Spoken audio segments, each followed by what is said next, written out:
And we are the Coalition, loud and proud, outrage porn-free, civilly disobedient media broadcasting live on the worldwide Coalition Network here at the Go Local Live Broadcast Center, deep in the heart of the city we love, Providence, Rhode Island.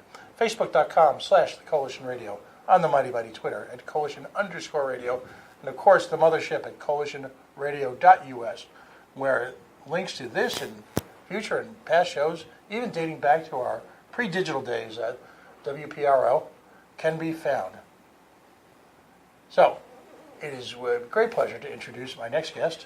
Originally, we had scheduled in the executive director of the Women's Democratic Caucus, and she ran into some last-minute issues with logistics coming up from a different part of the state. We are grateful for her involvement and her willingness to work with quickly to reschedule our current guest, Linda Ujifusa. Yes. I'm sorry. That's all right. She is, of course, the executive director, I would imagine, of the Newport County portion, if you will, of the Women's Democratic Caucus. Welcome to the Coalition. Thank you. Again, I tried to set the stage in the last segment. What we've got here is a set of predatory bylaws that are being inflicted on a significant portion of the Democratic Party, significant on a couple of levels. Of course, statistically significant. Yes, that's nice. But we're also looking at a group of people who represent what many believe is the emerging voice of the new redefined, well, let's call it Democratic Party 2.0 here in Rhode Island. Of course, we're talking about the Women's Caucus. Now, there are a number of caucuses in the state for whom this will be impacted. But one, I've only read the news in the last year or two to understand that the true dynamic growth of the party, both in terms of electoral office, in terms of legislative agenda and initiatives, and really spiritually, has emanated from the Women's Caucus. We're going to go through that in some detail. The beauty of this format is we can actually have a conversation that details not only the changes, but the impact of the changes, as importantly, what was the motivation for this. But first, let's reflect back a little bit on the organization itself. Some folks who, if you follow politics closely, you know exactly what the Women's Caucus has represented over the last 2 years or so. If, however, you're not in the bubble, as I like to call that place where folks like you and I find ourselves, where every day we're somehow involved in something political, something civic, and you're one of thousands of Rhode Islanders who are sometimes working 2 or 3 jobs, focused extensively on family challenges, finances, your children's education. In other words, you're a normal, everyday Rhode Islander who's made this state the wonderful place it is. Sometimes you have to sit back and say, what is going on here? So let's talk about the caucus. When, why, where, how? Well, let me give you a background about the Women's Caucus. It is a part of the state Democratic Party. And let me back up even further and tell you what the state Democratic Party is, because, as you said, not everyone is in the weeds. It has 3 functional layers. There's a state layer, there are district and city, town levels, and it might take a whole show to explain all the details of how you get involved, but let's stay with the state committee. It has about 240 members. 150 of them are a man and woman from each of the House districts, and the rest are mainly elected officials and at-large members. So there is a chair. That chair is Representative Joe McNamara. There are about 9 other officers, and there's also an executive director and staff who are hired by Representative McNamara. So the Women's Caucus, it's a part of that state organization, and it started right after the election of our current president. It was started by a group of Rhode Island Democratic women leaders, including many state legislators, and it was in response to many women asking, what can we do? How can we get more involved?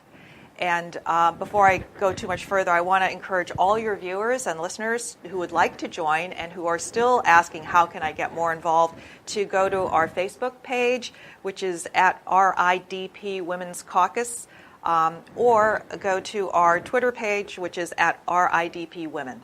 But in any case, the caucus was started so that we could encourage more Rhode Island women to become more fully engaged in the political process and to focus on supporting the Democratic National Committee platform goal of, this is a quote, combating biases across economic, political, and social life that hold women back and limit their opportunities. So, and I want, before I go on, I want to say when I say women, that is shorthand for women and those who identify as women. So, over the last 3 years, we've grown from a small group to about 500 members, and we are the most active caucus in the party.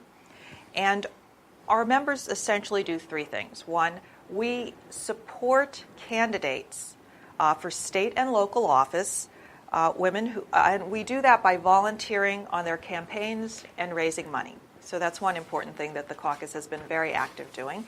Number two, we work to support substantive issues and legislation that work to help women, such as the Reproductive Privacy Act, which was recently signed into law.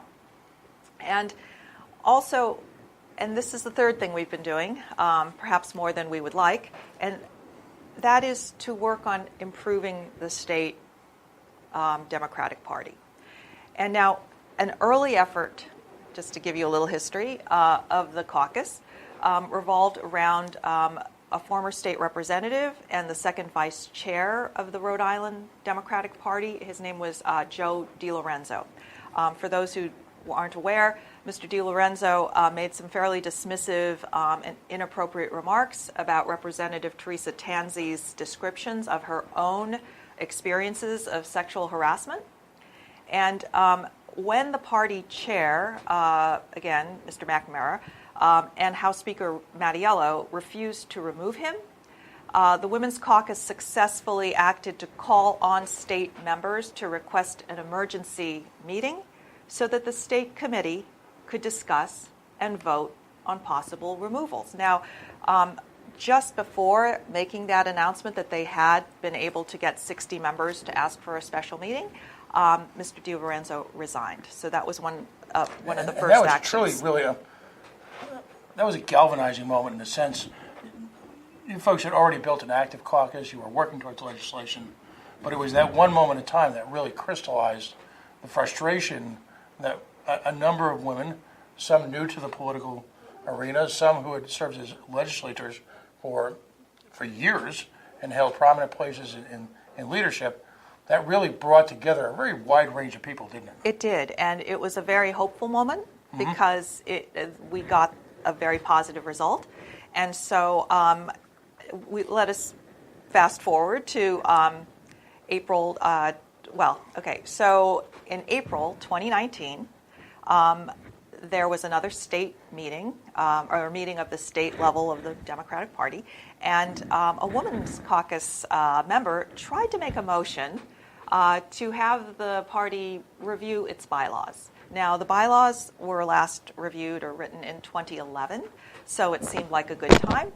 She was not allowed to make that motion, and so what followed is that the Women's Caucus started reviewing the bylaws and coming up with a resolution that merely asked the state committee to formally begin this process of review, and also asked for representation on the state committee as well as representation on the bylaws review committee.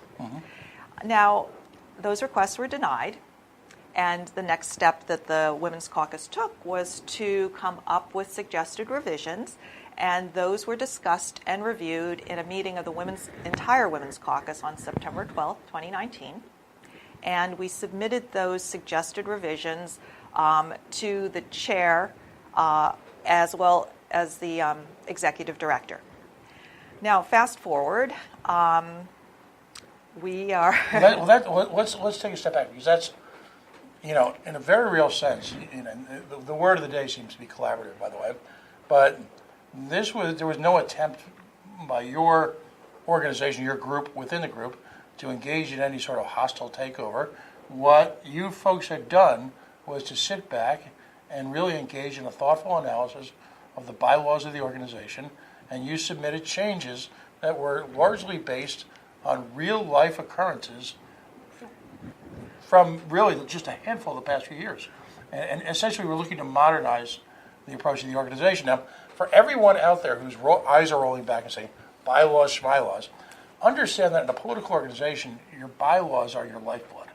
Because you've got so many moving parts, so many working interests, most of them well-meaning. You've got so many challenges in terms of leadership changes. Can sometimes be a vast amount of money involved, or not.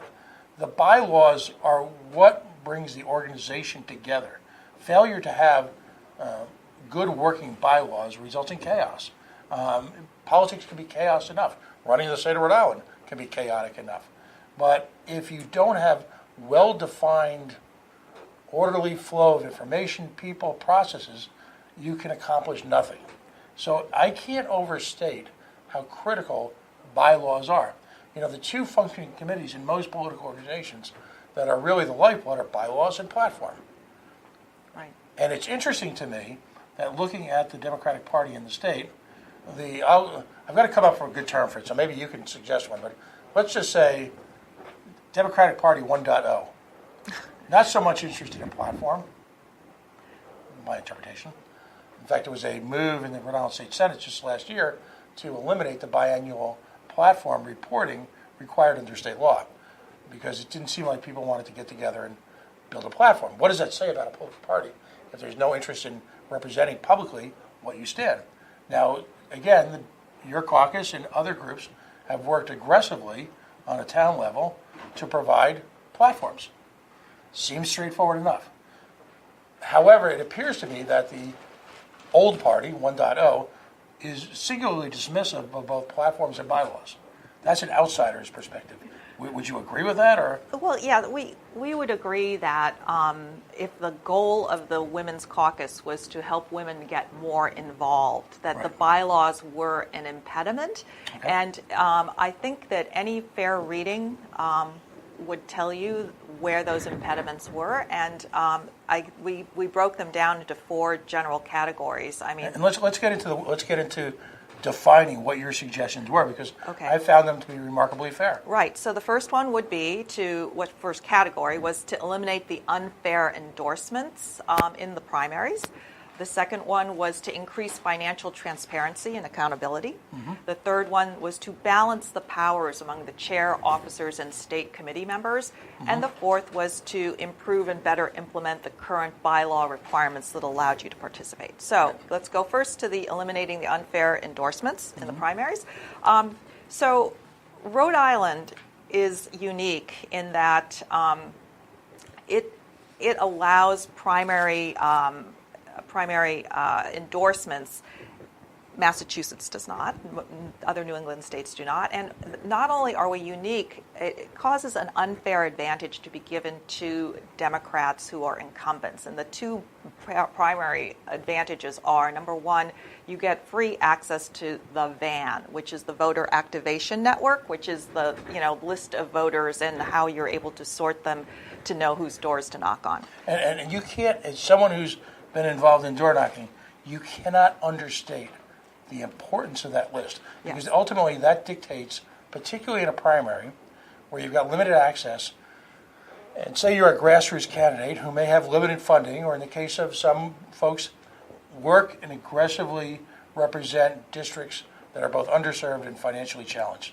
So having access to that, it's a very simple concept. You're walking down Smith Street. You knock on that door, you walk another block before you knock on the next. Sounds simple? It can mean the difference between success and failure, given the time challenges that folks have when they're running for office. It's as fundamental to the election process as well anything. So yes, so that's why it was a big deal who's endorsed, because it did determine whether you got that van for free or whether you had to pay $1,600. And the other thing is that the people who decided whether you were endorsed came down to anywhere from 3 to 7 individuals, and in the state primarily, they are friends of the incumbent. So it's just a very unfair process that we suggested be revised. That was ignored. The second thing was the financial oversight issue, which So the treasurer, if you read the bylaws, is currently only required to submit a financial report to the state committee annually, and other reports and audits are left to the discretion of the chair. And in recent years, it does not appear that reports and audits have been made to the state committee. And by the way, the notion that you only have to make an annual report is incredible.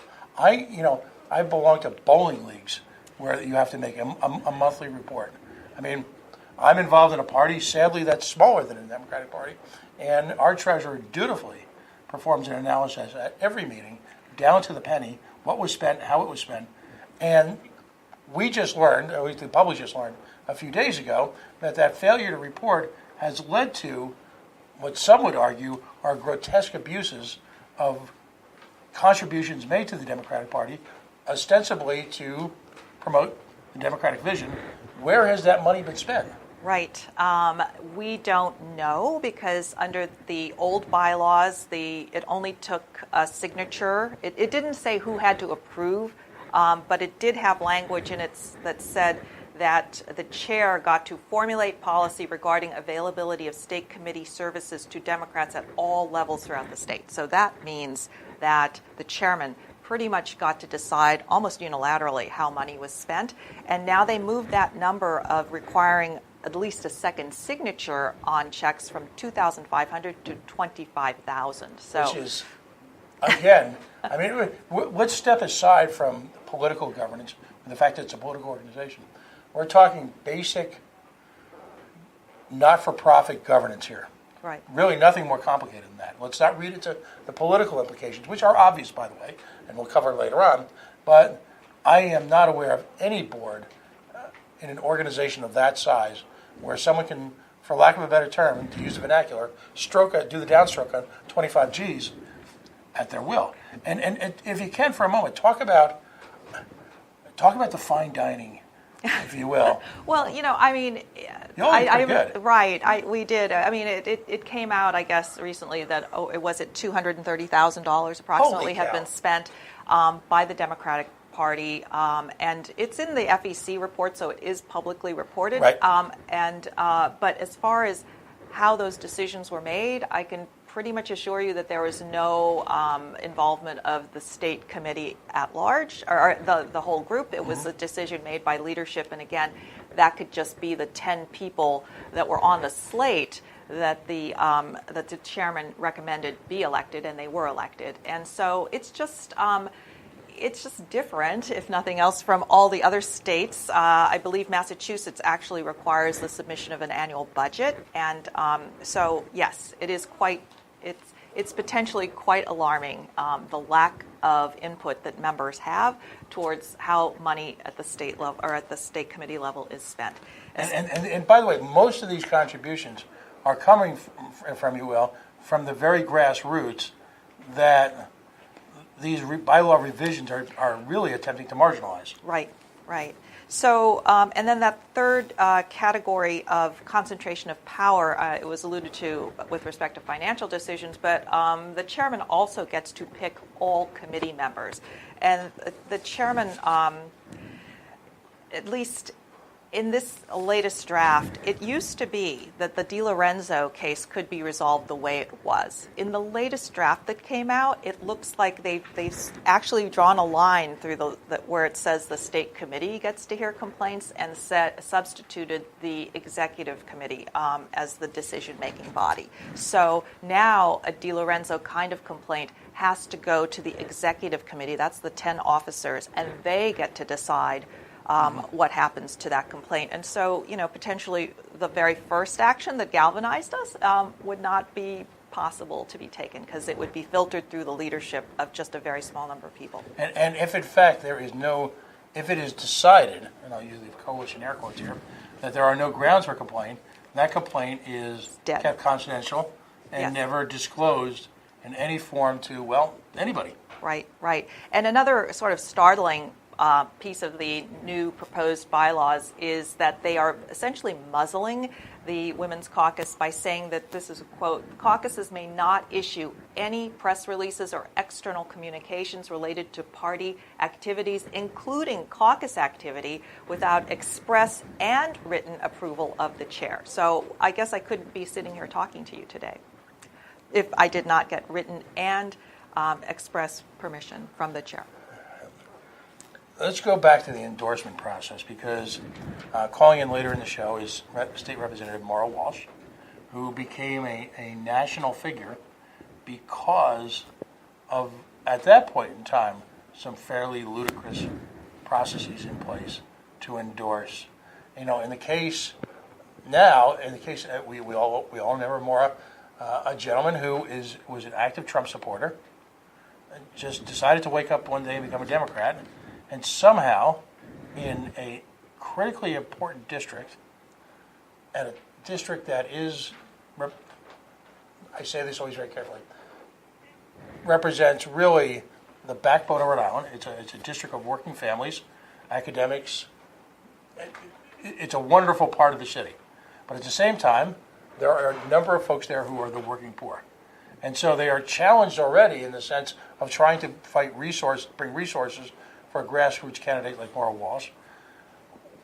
What happened there? They basically just tried to impose a candidate on that district, despite you had an incumbent, a successful incumbent. Correct. You would expect that the state Democratic Party would endorse a incumbent woman Democrat. Right. However, someone approached a challenger to Representative Walsh. And that challenger, as you pointed out, was a former Republican who was photographed at a Trump rally berating a Trump critic. And that man was given the endorsement, the official endorsement of the state party, and therefore, was preventing Representative Walsh from getting the van. Mm-hmm. And from getting an asterisk next to her name, because that is what endorsement does at the state level. You get a little asterisk as an endorsed candidate on the ballot. And that decision is made usually by anywhere from 3 to 7 people, well, in representative districts, 3 to 5 people. But if they are not sitting, or that little group of 3 to 5 people don't act quickly enough, the bylaws authorize Representative McNamara to go ahead and decide who is endorsed, and I believe he endorsed the Representative Walsh's opponent. And frankly, as Representative Walsh has said, it's lawful, but awful. It turned a process in Rhode Island that has been much pilloried over the years into a caricature of itself, because it was just so overt and just so frankly ridiculous. There was no relation to reality, and it was mocking, if you will, I believed, the process in and of itself, and it was mocking a community, ironically, that's been very loyal and very giving to the Democratic Party. Let me jump in for a second. On one hand, it's simple enough to say it's a power grab. But what motivation really sits in the heart of individuals who would just play these games? Now, we had a candidate on for governor here last year who actually leaked to a number of organizations audio of the gentleman you had mentioned, engaged in some... the tone of the conversation is implied that this was just a gigantic game of checkers for them. That real people's lives weren't at stake, the quality of lives, the economic challenges meant nothing. This was merely a game to them. Do you, from your own personal perspective, who's someone who gives a lot of time to state causes, is it that simple? I think, psychologically speaking, as we all know, most people believe they are doing the right thing. Mm-hmm. And I think that is, and if you look at how people define their morality, it's not that we don't all share values, it's just that we emphasize values differently. So my take on it personally is that the people who are doing these things think they're doing the right thing. They don't believe they're trying to hurt Rhode Islanders. They believe they can protect them in some way that Representative Walsh cannot for some reason. Now, they might be dead wrong, but that is their thinking. And then the second thing is that they cannot understand that it is possible to disagree about issues without somehow taking it to a somewhat personal level. So that's a little concerning.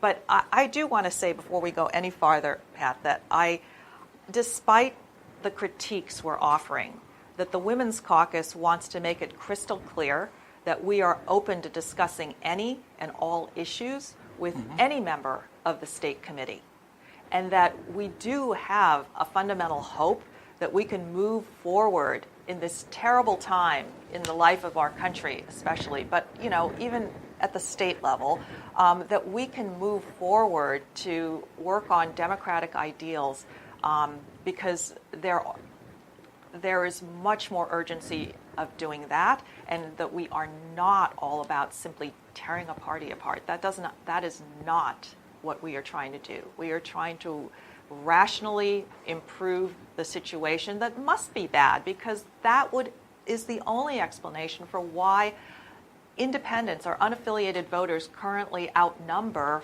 Democrats.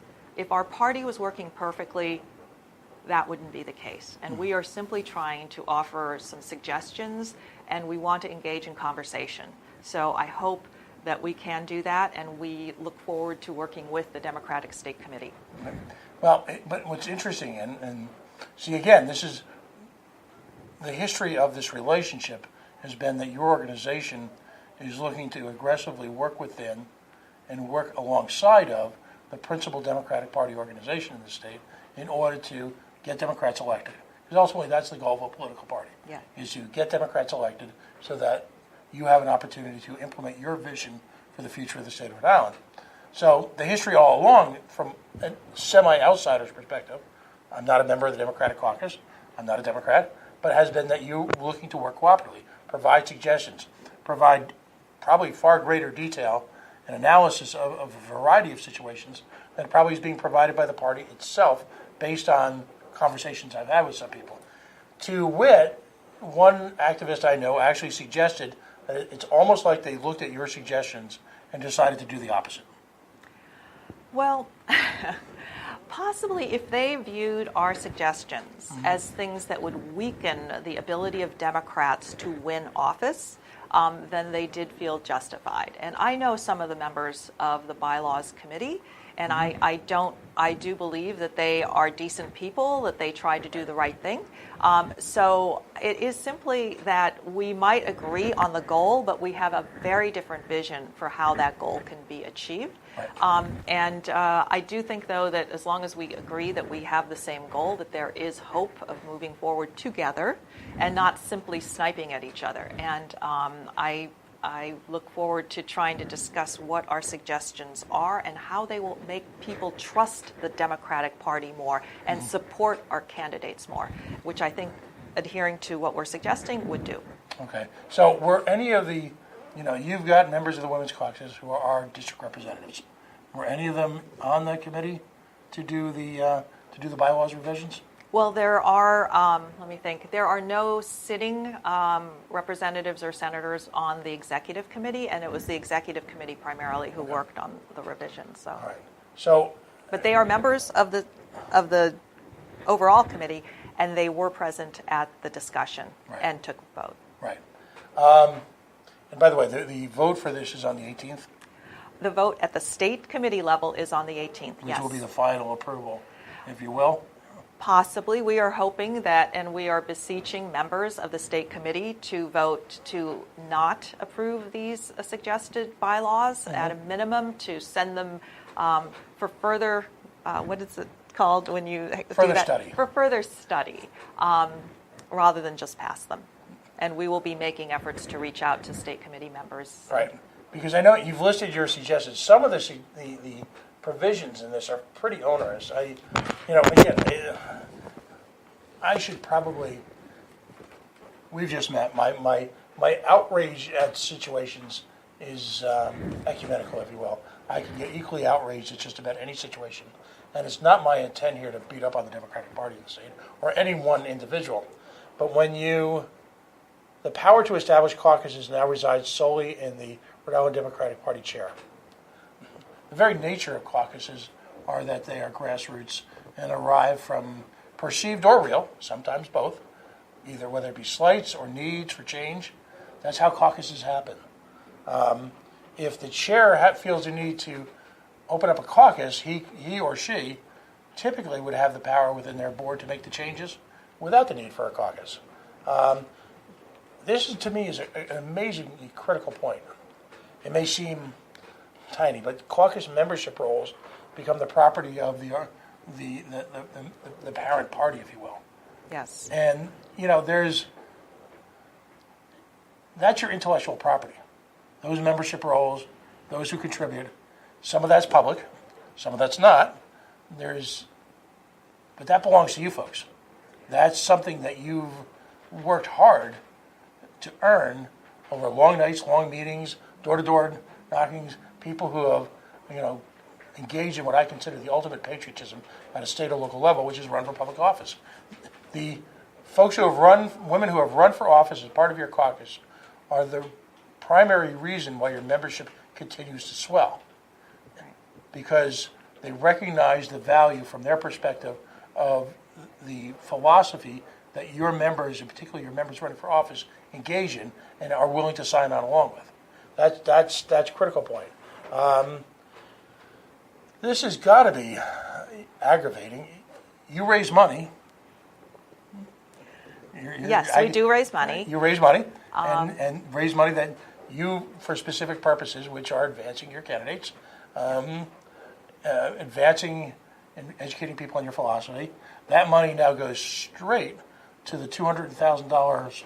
I'm being facetious here, but right. That money, instead of going towards someone who's running in a primarily Republican district, say out in Burrowville, for example, in fact, that is the fear exists by many that money just ends up in the Capitol Grill. Right. Well, it's the financial piece, as you point out, is really huge, as well as the membership lists. It's just the entire package of things that the women who got involved in the caucus, who were not that involved before, and who were inspired to stay involved by the work that we were doing. It is across the board. What I've been hearing, it's a very big slap to them that this is the way the party has reacted, and I just would caution the party to maybe reel it back or risk losing all the people who have become energized over the last 3 years by the work of the caucus. They are not your enemies. We believed in a lot of the same things, and so if we're going to talk about actions that tear the party apart, I'm afraid that they might, at this point, not be coming from the outsiders, but in fact from the folks that are in the leadership. They're very divisive. Right, because ultimately, I'm a libertarian, and they're a significant part of the growth of the Libertarian Party in this nation arises from one single moment in time. And this is why all political parties have to be careful. Back when Mitt Romney was running for the presidency, a gentleman by the name of Ron Paul ran. And Ron Paul takes a spot in a lot of young people, and some of these people are now very successful in their 30s and 40s, in a lot of young people's lives, much in the same way that Bernie does in current young folk. He was a galvanizing figure amongst college-age folks who believe in personal liberty and at the same time are fiscally conservative. The Republican Party, and there's an implicit warning of this, at their own peril decided to engage in. Let's be blunt. Ron Paul was not going to get the nomination for the Republican president slot. It just wasn't going to happen. But rather than allow him the opportunity to speak at the convention, rather than allow him his proper place in the sun, if you will, to espouse his philosophy, which is so popular among so many young Republicans, they instead engaged in parliamentary moves to remove delegates and essentially reshape the party, making it impossible for another Ron Paul to come around. Those folks are firmly entrenched in the Libertarian Party at every single level.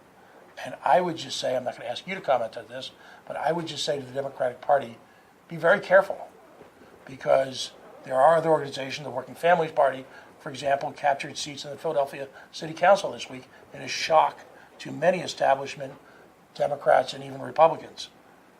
So there are other alternatives besides the Green Party, which really capture already a number of the ideals of the progressive element of the Democratic Party. So I would say to folks who may or may not ever listen to this show, tread lightly, because when I look at the energy level, when I looked at the turnout when Bernie came in to Providence 3 years ago, and the establishment candidate couldn't fill a high school gym, despite being a former senator, secretary of state, and arguably should have been a galvanizing presence as the first woman who probably should have been president. There's a lesson to be learned there. We've just met, so I'm much more blunt than. Well, I am here representing the Women's Caucus, and so and there are members of the caucus who span who all support different presidential candidates right now. So I'm not sure that is a topic that we should be taking on right this minute.